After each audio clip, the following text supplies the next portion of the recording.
Some people are not born to be admired, Clara Whitaker's father had once told her. They are born to be underestimated until the hour comes for truth to ride. At dusk, beneath the amber sky of Blackwell Hall, those words returned to her with the sharpness of winter air as she led old Gideon through the iron gates and into the most elegant humiliation Virginia society could offer.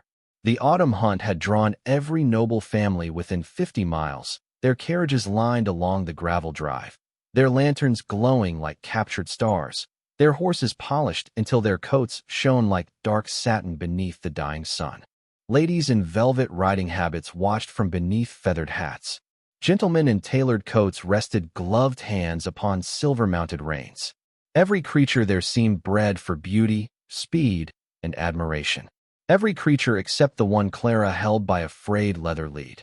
Old Gideon stepped slowly beside her, his gray-brown coat rough from years of field work, his mane uneven, his broad shoulders marked by the patient labor of pulling plows through frozen earth. A laugh rose before she had reached the center of the yard. Then another, then several, spreading softly at first, then openly, until the sound seemed to move through the assembled guests like wind through dry leaves. Clara kept her chin level. She wore no silk, only a dark wool riding dress mended neatly at the cuffs, her boots cleaned but worn, her chestnut hair pinned beneath a plain hat that had seen too many storms to pretend it fashion. One of the young men near the stable doors lifted his glass and said, loud enough for all to hear, "I believe Miss Whitaker has mistaken the hunt for a harvest." More laughter followed. Old Gideon flicked one ear, unimpressed. Clara placed a steady hand against his neck, feeling the slow, familiar warmth beneath his weathered coat.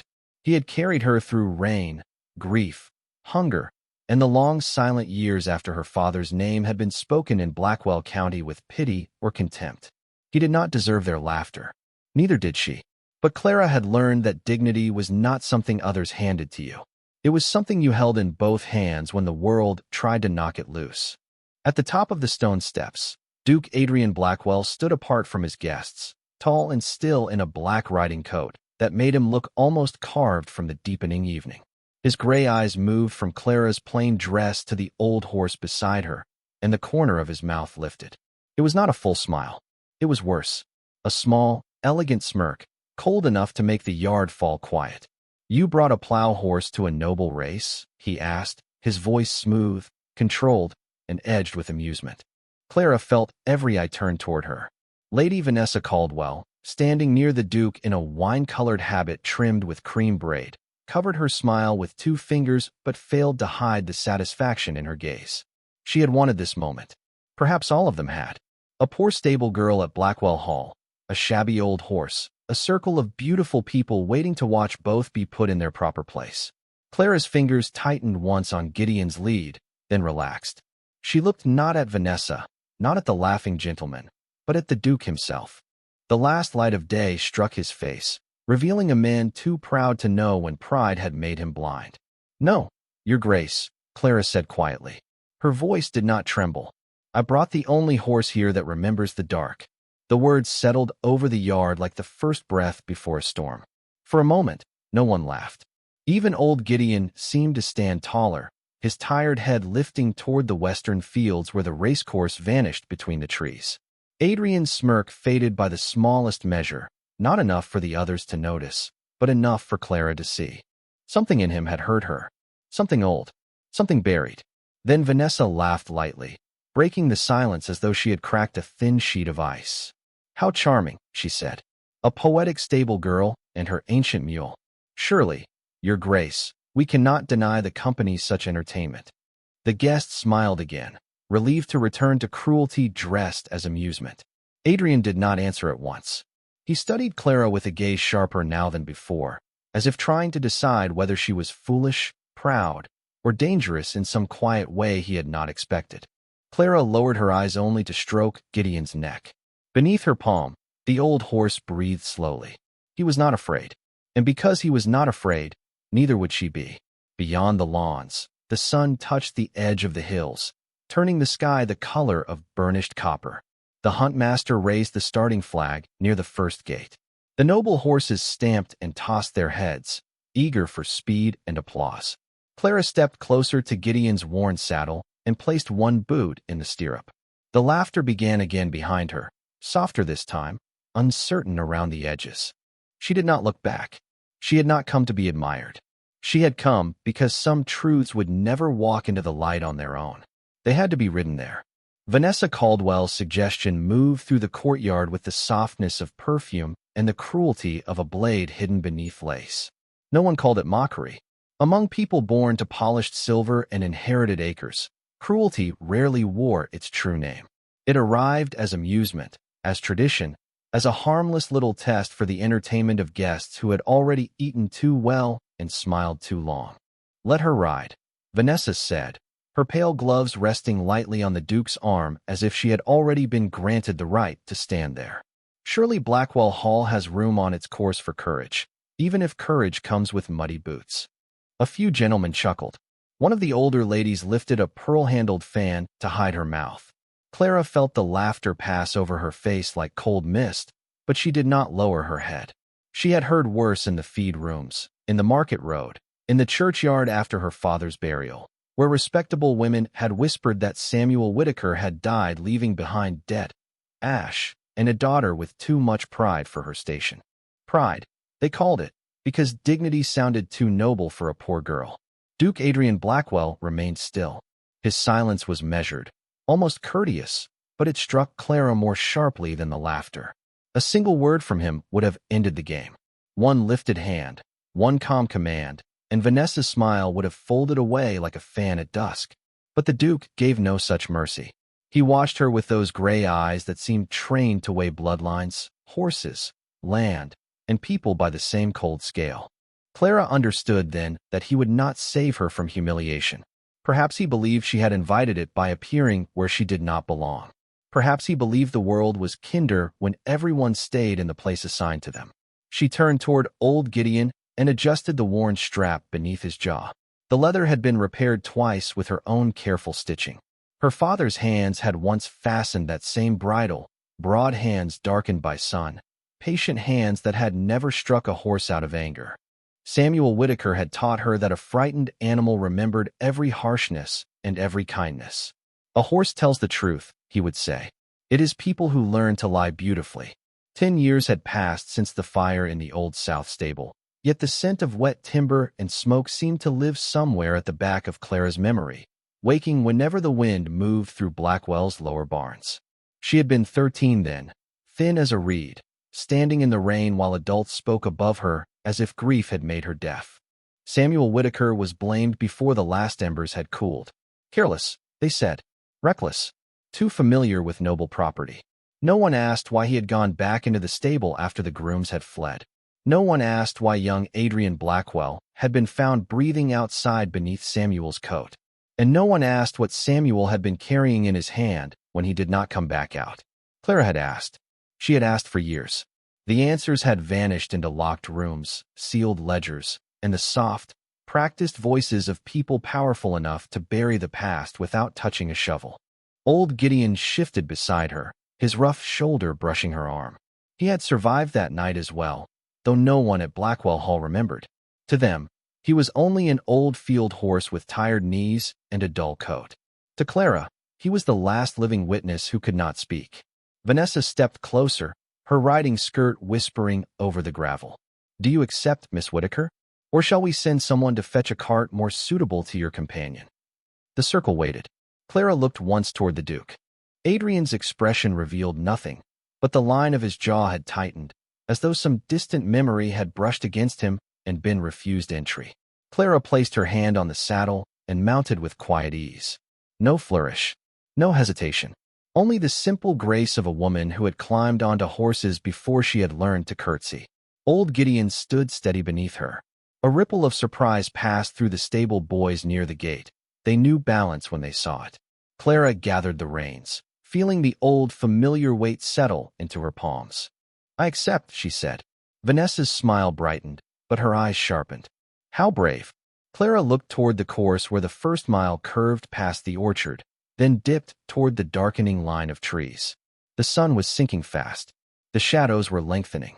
And somewhere beyond those trees lay the road that passed the burned remains of the South stable, where her father's name had been left to rot in silence. "No," Clara said softly, though only Gideon was close enough to hear. "Not brave. Ready." The starting line formed beneath the copper wash of evening, where the gravel road narrowed between two black fences and the first lanterns had begun to glow. Clara guided old Gideon into the final place at the far end of the row, exactly where the hunt master pointed with polite embarrassment. Around her, the noble horses moved like living sculptures, all arched necks, shining flanks, and silver-trimmed bridles. They tossed their heads against the reins, impatient for the horn, their breath rising in pale clouds as the October air cooled. Old Gideon merely stood. His ears flicked once toward the orchard, then toward the woods beyond, as if listening to a voice no one else could hear. Clara leaned forward and rested her gloved fingers against the rough line of his mane. "Easy," she whispered. "Let them spin themselves first." Near the center of the line, Lady Vanessa Caldwell sat perfectly mounted upon a white mare named Snowlark, a creature so graceful that several guests had praised it aloud before the race even began. Vanessa turned in her saddle to look back at Clara, her smile sweet enough to pass for kindness from a distance. "Do try to keep us in sight, Miss Whitaker," she called. "It would be a shame for your courage to get lost before the first gate." The men laughed again, but the sound had changed. There was less ease in it now. Some had noticed the way Clara sat. Not stiffly, not fearfully, but with the stillness of someone who had learned balance from necessity rather than instruction. Duke Adrian Blackwell noticed as well. He had walked down from the steps and mounted his dark bay stallion, a powerful animal named Monarch, whose black mane shivered in the dusk. Adrian took his place 2 lengths ahead of Clara, yet his gaze moved back to her more than once.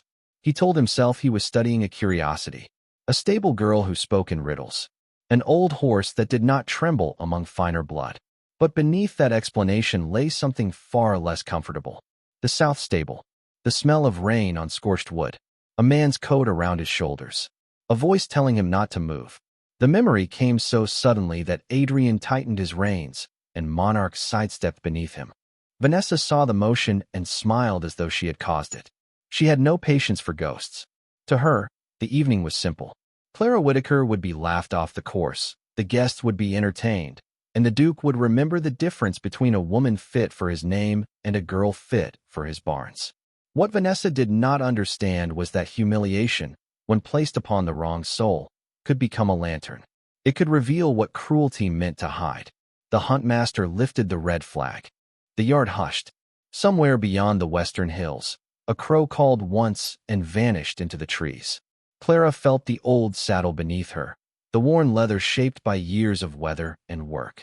Her father had placed her on Gideon for the first time when she was small enough that her boots barely reached past the saddle flap. "Never fight a horse for his fear," Samuel had said. "Ask him where it lives, then show him the way through." The flag dropped. The horn sounded. The line broke forward in a rush of hooves and flying gravel.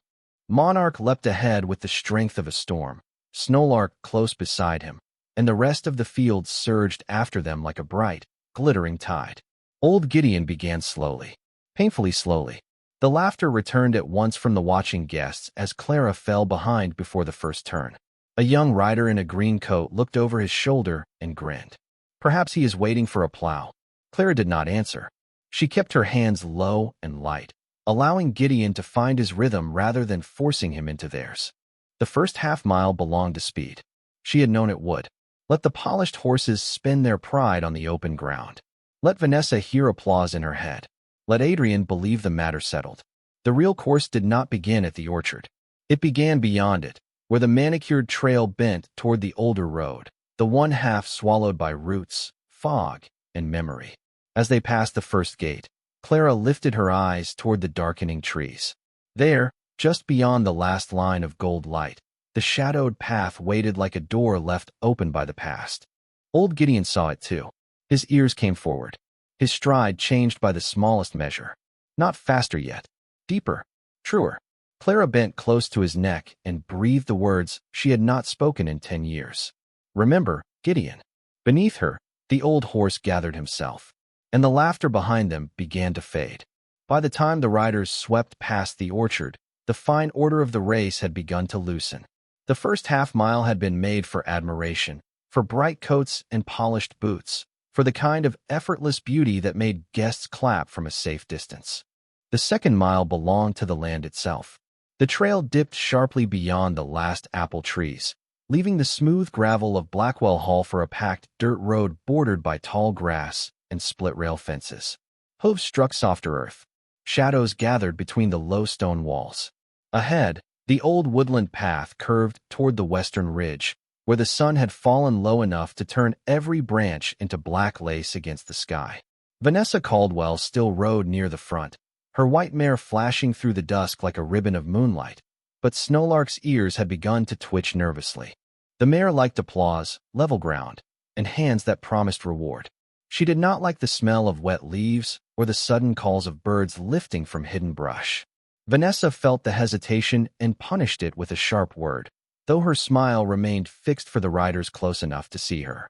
Duke Adrian rode several lengths behind her, Monarch steady beneath him, yet his thoughts had strayed from victory.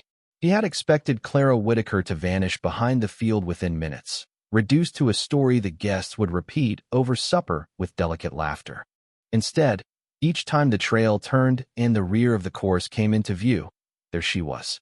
Still behind, still quiet, still mounted with that strange, untroubled patience. Old Gideon did not run like the others. He measured. He listened. He placed each hoof as if the ground spoke to him through the soles of his feet. A lesser rider would have ruined him by now, driving him too hard in shame, begging speed from pride rather than trust. Clara did neither. She rode as if the race was not a race at all, but a conversation only she and the old horse understood. Adrian looked away, irritated by his own attention. Then the course narrowed. The proper trail bent left toward the ridge meadow, marked by two red flags nailed to a pair of cedar posts. Beyond it, half hidden behind overgrown hawthorn, an older lane sloped right into the woods. It had not been used for formal riding in years. The South Road, some called it. Others avoided naming it at all. Vanessa reached the split first. She glanced once over her shoulder, not toward the Duke, but toward the young groom waiting near the cedar post. His hand moved quickly, too quickly. One of the red flags slipped from its nail and fell into the weeds, leaving the turn less clear in the deepening light. The groom lowered his eyes. Vanessa rode on without slowing, guiding Snowlark correctly left, graceful and innocent in appearance. Two riders followed her, then three. But when Clara approached several moments later, the missing flag changed the whole shape of the dusk. The left path lay dim, the right path open and pale beneath a seam of fading sky. A murmur rose from the distant fence line where a few servants had gathered to watch. Someone had meant for her to choose wrong. Clara felt it before she understood it. Old Gideon slowed beneath her, not from weakness, but recognition. His head turned toward the right-hand lane. The old South Road. The road that passed the burned stable foundation. The road her father had taken on the last evening anyone had called him honorable. Clara's breath tightened. Behind her, another rider laughed and called, "Lost already, Miss Whitaker?" The words drifted past her like dust. She looked toward the left, where the official race continued. Then toward the right, where the trees stood close together, dark and waiting. If she followed the proper path, she might still finish last with dignity. If she followed Gideon, she would ride into the memory every Blackwell had locked away. Old Gideon took one step toward the woods. Clara did not pull him back. "All right," she whispered. "Show me." The old horse moved onto the South Road. At once the noise of the race fell away, swallowed by branches and evening mist. The air grew colder beneath the trees, scented with damp earth, wild mint, and the faint mineral breath of old stone. Clara bent low as Gideon's stride lengthened. Not fast in the manner of young blood. Not frantic. Certain. The crooked lane twisted downhill through roots and shallow ruts, but Gideon knew each turn before it came. He avoided a washed-out hollow hidden beneath leaves. He stepped cleanly over a fallen rail. He passed between two leaning oaks with barely an inch to spare on either side of Clara's skirt. The old horse was not following the course. He was following a memory. And for the first time that evening, Clara understood that someone had tried to use the dark against her, not knowing the dark was the one place where Gideon had never been blind. The South Road did not welcome riders. It received them like an old secret receives a name spoken too loudly, with a shiver through every branch and a cold breath rising from the ground. Clara kept her body low over old Gideon's neck as the lane dropped through the woods, the fading daylight breaking into thin pieces between the trees. Behind her, the cheers from the proper course had vanished. Ahead, there was only the soft thunder of Gideon's hooves, the rustle of dead leaves, and the sound of her own breathing held steady by years of practice. She should have been afraid. A young woman alone in the darkening wood, separated from the marked course, riding toward the very place where her childhood had burned into silence. Yet fear did not come in the way it once had. Not sharply, not helplessly. It moved beside her like a shadow she had learned to recognize. Old Gideon knew this road. Every slope, every hidden stone, every narrow bend where a careless horse might stumble. He did not rush, but his stride had deepened into something powerful and grave, as if the years had fallen from him one by one. The plow horse was still there in the breadth of his back and the roughness of his coat, but beneath it lived another creature, older than mockery and stronger than appearance. Clara felt it through the saddle. Memory had entered his bones, and memory was carrying them faster than pride ever could. Above the ridge, on the proper course, Duke Adrian had reached the second gate when he realized something was wrong. He glanced back, expecting to see Clara trailing behind the last rider, but the rear path was empty. For one brief instant, irritation crossed his face. Then he saw the missing flag, the bare cedar post, the groom standing too still beside it. A chill moved through him that had nothing to do with the October air. "Where is Miss Whitaker?" he called. The groom swallowed and pointed toward the woods. "I believe she took the south road, Your Grace." The south road. The word struck Adrian with the force of a door opening inside him. Monarch shifted beneath him, sensing the sudden change in his rider's weight. Vanessa had already ridden ahead toward the ridge meadow, but Adrian no longer looked at her. He looked toward the dark line of trees where the abandoned lane disappeared. No one used that road after dusk. Not since the fire. Not since the night he had awakened on wet grass with smoke in his lungs, Samuel Whitaker's coat wrapped around him, and every adult voice around him insisting that the man who saved him had also caused the ruin. Adrian had been too young, too shocked, too obedient to question what he was told. Later, when grief hardened into family history, silence had done the rest. But Clara's words returned to him now with unsettling clarity. "The only horse here that remembers the dark." Adrian turned Monarch sharply. "Your Grace," Vanessa called from ahead, her voice bright but strained. "The race is this way." He did not answer. He drove Monarch toward the south road, past the startled groom, past the fallen flag half hidden in the weeds. For the first time in years, Adrian Blackwell chose uncertainty over appearance. The woods closed around him almost at once. Branches brushed his shoulders. The path sloped beneath the stallion's hooves, uneven and dim. Monarch, so flawless on open ground, resisted the narrow turns with nervous energy. Adrian held him steady, but each bend stirred another fragment of the past. A lantern swinging in rain, men shouting, a child's hand reaching through smoke. Then a voice, calm and rough with effort, saying, "Do not be afraid, boy. Breathe through the coat." Adrian drew in a breath and found it unsteady.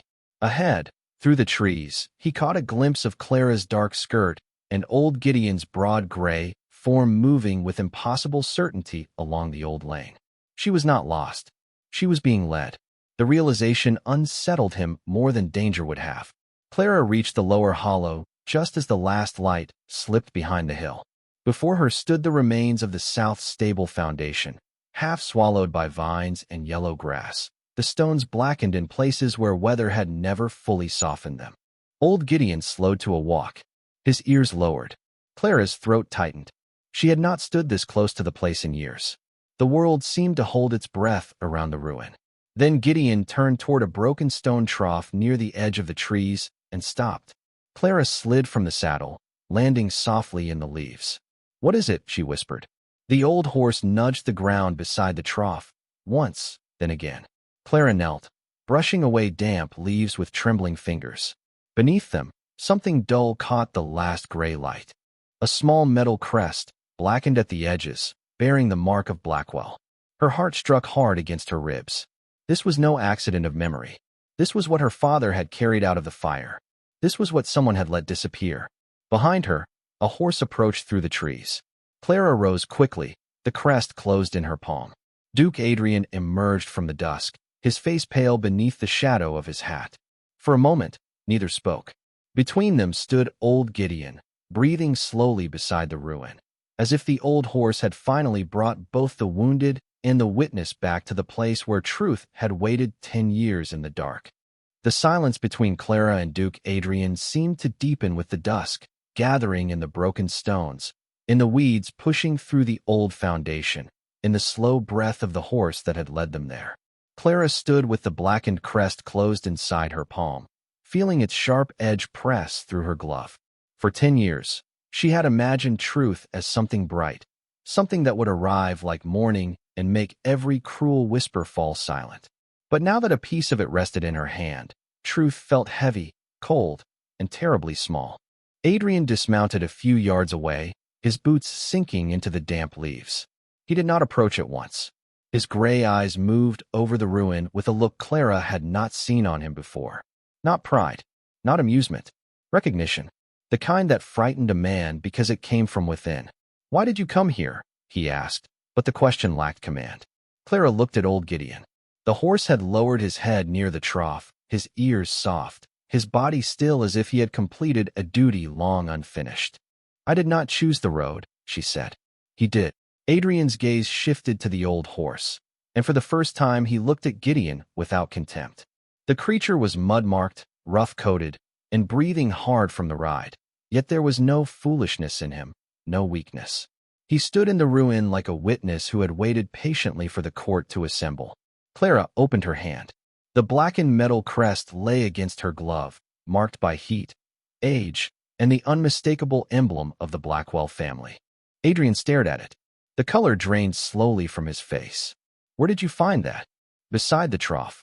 Her voice remained quiet, but it carried through the trees.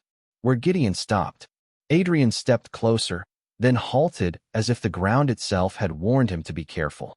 "That crest belonged to the tack room door," he said. "It was said to have been destroyed." Clara lifted her eyes to him. Many things were said. The words struck harder than accusation because they were true. Adrian looked away first. Wind moved through the old branches above them, scattering leaves over the stones like faded pages. Somewhere beyond the woods, the hunt horn sounded faintly from the proper course, calling riders toward the final stretch. Life at Blackwell Hall was continuing without them, full of lanterns, laughter, and polished lies. Here, in the darkening hollow, the past had placed one quiet object between a duke and the daughter of the man his family had condemned. Then Monarch gave a sudden anxious toss of his head. The stallion had backed near the old service path, where the ground dipped toward a narrow wooden bridge half hidden by brush. Adrian turned too late to see the rotten plank shift beneath the horse's hind hoof. It did not break with violence, only with a dry, tired crack, but Monarch panicked at the unfamiliar sound and reared away from the bridge, dragging the reins through Adrian's hands. "Monarch," Adrian commanded, but the stallion's fear had already taken him. The animal plunged sideways toward the uneven slope, eyes wide, breath sharp in the cold air. Clara moved before thought could slow her. She caught old Gideon's reins, swung into the saddle in one fluid motion, and guided him across the hollow knot with force, but with an old whistle her father had taught her. Gideon answered immediately. He moved between Monarch and the slope, broad chest steady, head low, placing himself like a wall made of patience. Clara did not shout. She did not perform bravery for anyone. She leaned forward, extended one hand, and spoke to the frightened stallion in a voice soft enough to belong to the dark. "Easy now. No one is asking you to fall." Monarch trembled, but the sight of Gideon steadied him. Old horses had a language young ones trusted when human pride had failed. Adrian tightened his hold again, this time gently, following Clara's rhythm rather than fighting against it. For several long seconds, all three horses and riders seemed suspended between danger and calm, between the old fear of fire and the new fear of falling. Then Monarch lowered his head. The crisis passed as quietly as it had come. Adrian stood motionless, breathing hard, one hand still on the reins, the other braced against Monarch's neck. Clara sat above him on Gideon, her skirt dark with leaves, her face pale beneath her hat, her gloved hand still open from where she had reached toward his horse. The Duke looked up at her, and something in him shifted beyond repair. She had not saved him loudly. She had not demanded gratitude. She had simply acted, as her father must have acted 10 years before, when a frightened boy in a burning stable had left no time for speeches. Adrian's voice, when it came, was low. "Your father saved me." Clara did not answer. Her eyes shone, but no tears fell. Adrian looked from her to Gideon, then to the crest in her hand, and the last of his old certainty seemed to leave him. "And we repaid him with silence." The sentence stood in the hollow like a confession. Far away, the race horn sounded again, brighter this time, nearer the finish. Vanessa and the others would be returning to the hall soon, carrying their practiced smiles and borrowed victories. Clara closed her hand around the crest once more. "Then let us not leave silence to finish the story," she said. Old Gideon lifted his head toward the path out of the woods. Adrian nodded once, not as a duke giving permission, but as a man accepting a debt. Together, they turned back toward Blackwell Hall, carrying the first uncovered truth through the dark. They left the ruined hollow with the kind of silence that does not mean emptiness, but decision. Clara rode first because old Gideon knew the south road better than any lantern could have known it, and Duke Adrian followed a few yards behind, keeping Monarch steady with a gentleness he had not used before. The woods had grown nearly dark. Only the last copper thread of sunset remained between the branches, and the air had cooled enough to silver the horse's breath. Clara held the blackened crest inside her glove, its shape pressing against her palm like a heartbeat made of metal. She had wanted proof for 10 years. Now she carried it back toward the very people who had laughed while her father's name lay buried beneath their comfort. Yet the proof alone was not what strengthened her spine as the path climbed out of the trees. It was the memory of the Duke's voice when he had said, "Your father saved me," not as rumor, not as pity, as a man remembering what his own life owed. Ahead, the woods opened onto the ridge meadow, and the proper course appeared below them in sweeping bands of fading gold and gray. Vanessa Caldwell had already crossed the far gate with several riders behind her, their horses bright with effort, their coats fluttering as they turned toward the final field leading back to Blackwell Hall. The guests at the distant lawn had begun to stir, expecting the victorious return, expecting Snowlark's white shape to emerge first beneath the lanterns. But the south ridge gave Clara and Adrian a shorter descent, dangerous in places, narrow in others, impossible for a horse that trusted only smooth ground. Clara looked at the path, then at Gideon's ears. The old horse had already seen it. He remembered. Adrian drew Monarch beside her. "That slope is steep," he said. There was no command in his voice now, only warning. Clara looked down into the meadow where Vanessa rode like a woman certain history itself would make room for her. "Then you should take the longer way, Your Grace." His eyes turned to her. For the first time, there was no smirk, no distance, no polished amusement. Only respect, raw and newly awakened. "No," he said. "I will follow where truth leads." Clara faced forward before the words could soften her. She touched her heel lightly to Gideon's side. The old horse stepped onto the ridge path and began his descent. The earth fell away sharply beneath them, but Gideon did not stumble. He shortened his stride, gathered his strength, and moved with the sober confidence of an animal that had survived storms more honest than society. Behind them, Monarch hesitated once, then followed, guided by Adrian's quieter hands.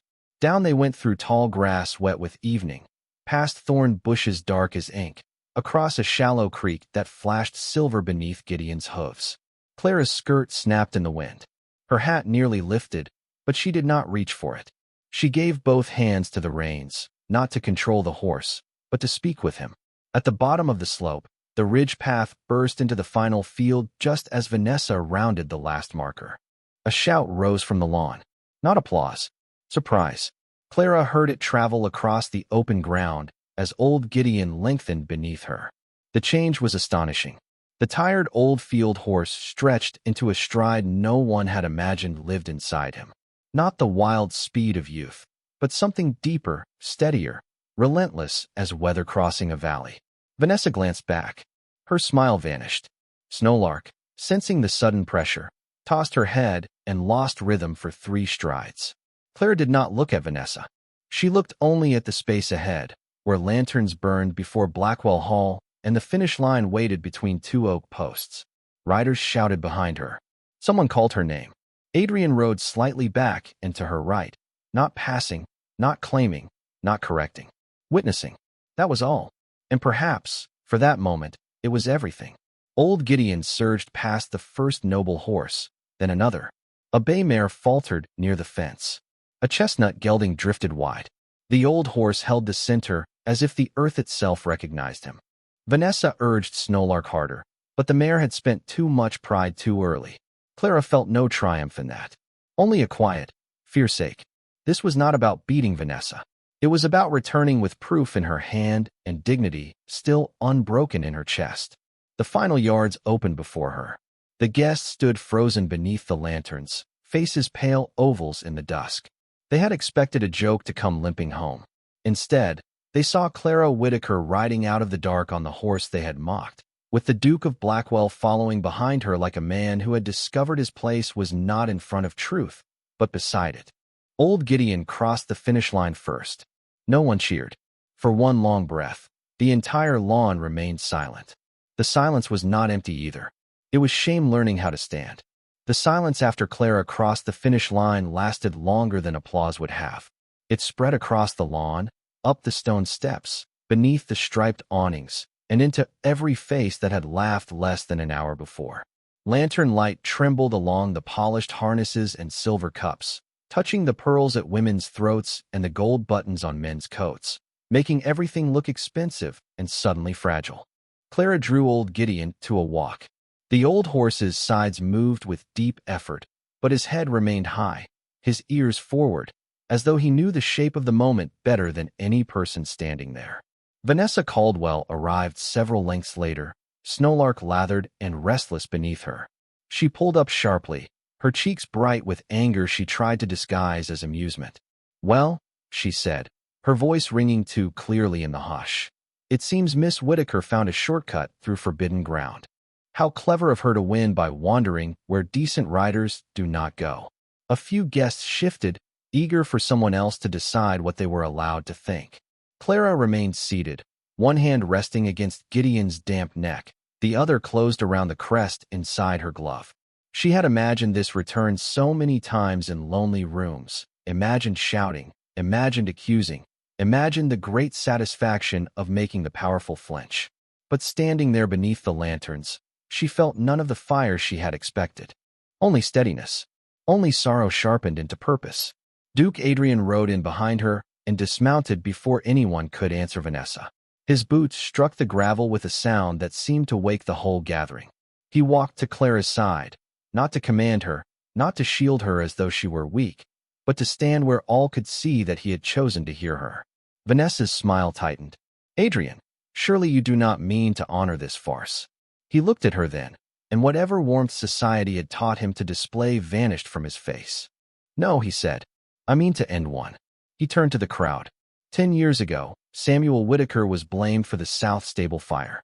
His name was reduced to carelessness. His daughter was left to inherit disgrace, while this house inherited silence.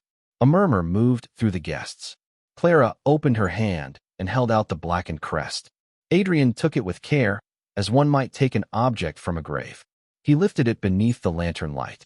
The Blackwell emblem, scorched but unmistakable, flashed darkly in his palm.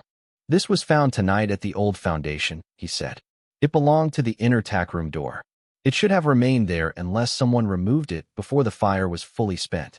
Vanessa's father, Mr. Caldwell, who had been standing near the punch table with a look of practiced boredom, went very still. Adrian saw it. So did Clara. So did half the lawn. The Duke continued, his voice low, but carrying. "I remember more now than I did as a boy. I remember Samuel Whitaker wrapping me in his own coat. I remember him telling me to breathe. I remember another man shouting that the door had been locked from the outside." The guests turned toward Caldwell. Vanessa stepped forward quickly. "Memories from childhood are uncertain things, Your Grace." Clara looked at her. "So are lies, Lady Vanessa. They begin smooth. Then they crack." Adrian did not take his eyes off Caldwell. "My steward will open the old ledgers tonight. Every repair order, every payment, Every name connected to that stable will be reviewed. Until then, no Caldwell carriage leaves Blackwell land." The words were calm, lawful, and devastating. Vanessa's face lost its color, not from fear of scandal alone, but from the discovery that the man she had expected to command had begun to answer to something higher than convenience. Clara slid from Gideon's saddle. Her knees trembled when her boots touched the ground, though she refused to let anyone see it. Adrian noticed anyway. He offered his hand, then stopped before touching her, giving her the dignity of choice. After a moment, Clara placed her gloved fingers lightly in his. It was not a romantic gesture. Not yet. It was a bridge over 10 years of silence. Around them, no one laughed. Old Gideon lowered his head, breathing softly between them, and the dark metal crest rested in Adrian's other hand like a verdict waiting for morning. Morning did not arrive at Blackwell Hall with trumpets or triumph. It came quietly, pale and silver over the lawns, touching the wet grass where hoofprints still marked the path of the previous evening. By then, the household had been awake for hours. Lamps had burned all night in the Duke's study. Ledgers had been opened. Old keys had been fetched from forgotten drawers.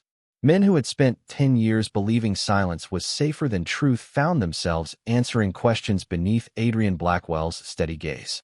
By sunrise, the shape of the old lie had begun to show. It had not been dramatic in the way stories prefer their betrayals to be. No grand confession shouted beneath lightning. No villain collapsing beneath the weight of shame. Only papers. Payments made through Caldwell accounts. A repair order canceled 3 days before the fire. A note from a stable hand long dismissed, stating that Samuel Whitaker had warned the family about a faulty lantern bracket near the inner tack room.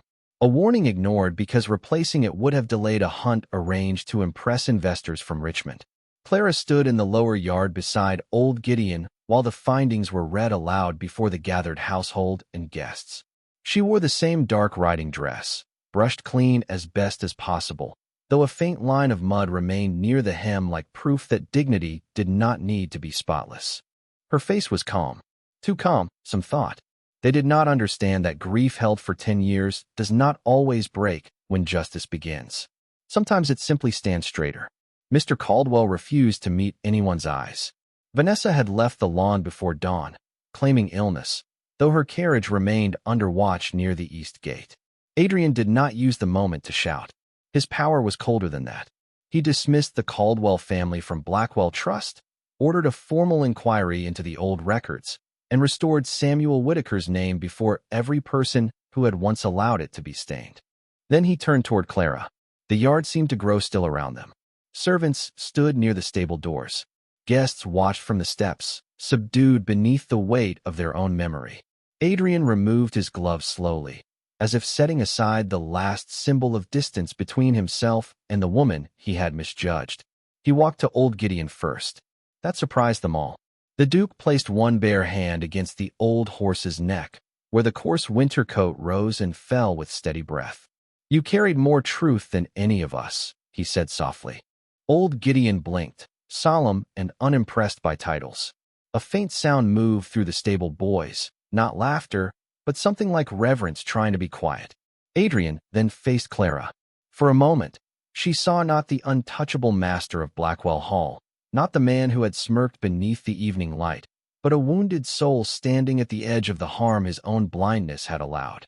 "Miss Whitaker," he said, his voice carrying across the yard. "I laughed because I saw only what the world had taught me to see. An old horse. A poor rider. A name I believed I understood." He lowered his head before her. "Not deeply enough to be theatrical. Deeply enough to be real. I was wrong." The words did what applause could not. They entered the morning and changed it. Clara felt the eyes upon her, waiting to see whether she would soften, weep, forgive, or turn away. She did none of those things quickly. She looked at the Duke, then at the gathered faces, then at the old stable where her father's tools still hung on nails no one had bothered to remove. "My father did not need your family's pity," she said. "He needed your family's honesty." Adrian accepted the sentence without defense. "Then honesty is where we begin." He gestured toward the south stable grounds beyond the trees. "The old foundation will be cleared and rebuilt, not as a monument to Blackwell pride, but as a working stable under the Whitaker name. If you will accept it, You will oversee every horse on this estate, every rider trained here, and every young hand who comes through these gates believing gentleness is weakness." A murmur spread through the yard, but this time it carried no mockery. Clara's fingers tightened once in Gideon's mane. For years, she had imagined leaving Blackwell land and never looking back. Yet now the place that had buried her father's truth was being placed in her hands to be remade. She looked at Adrian carefully. "I will accept," she said, "on one condition." His eyes did not waver. "Name it." Clara rested her palm against old Gideon's neck. "He never pulls a plow again." For the first time, a smile touched Adrian's mouth without cruelty. "He will have the finest stall in Blackwell Hall." Clara shook her head. "Not the finest, the sunniest." The answer broke something in the yard, not loudly, but gently. Even a few of the servants smiled. Adrian bowed his head once more. "The sunniest, then." By noon, old Gideon stood in a clean stall facing the southern fields, with fresh straw beneath him and warm light falling over his scarred old back. Clara stood beside the open door, watching dust move through the sunbeams like golden ash. Adrian stopped a respectful distance away, holding Samuel Whitaker's restored bridle in both hands. He did not ask for forgiveness. Not yet. He had learned enough to know that some gifts must be earned over time, not requested in the first warmth of remorse. Clara took the bridle, and their fingers touched only for a moment, brief as a match struck in darkness, quiet as a promise not yet spoken. Outside, the rebuilt world had not begun, but the old lie had ended. And sometimes that was the first mercy. Some victories are not won by speed, or title, or the applause of those who once laughed. Some victories are won by staying in the saddle long enough for truth to find its way home.